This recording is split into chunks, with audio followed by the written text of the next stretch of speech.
May 31st to June 1st marks 100 years since the destruction of Tulsa's Greenwood section. There are 3 to 5 square blocks with hundreds of businesses beginning on Greenwood Avenue. If you'd have been back in the 80s here on Greenwood, these buildings stretched a mile from Orchard to Pine on both sides.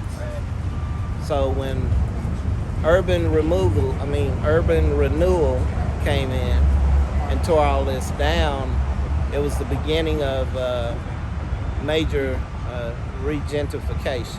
Being it was the wealthiest black community in America, it was destroyed with bombs from the air and burnt down by angry white people, forcing blacks to leave their homes, killed, and their businesses destroyed. Well, Tulsa is it's not a celebration, but it's a commemorance of the 1921 race massacre. They said they said it was a riot, but it really turned out to be a massacre because of the way it was.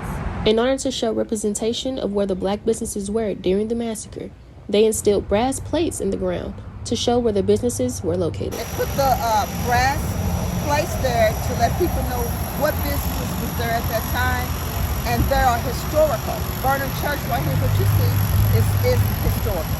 It's a historical landmark. Due to gentrification in Greenwood, it's been challenging to try and get the black businesses up and open again, and residents are upset about it. We got to deal with the absolute truth of systematic racism. We can't control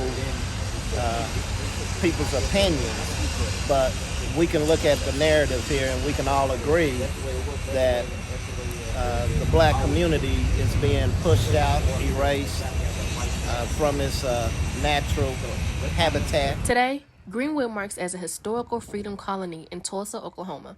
As one of the most known places for African American businesses during the early 20s, it is now known as Black Wall Street.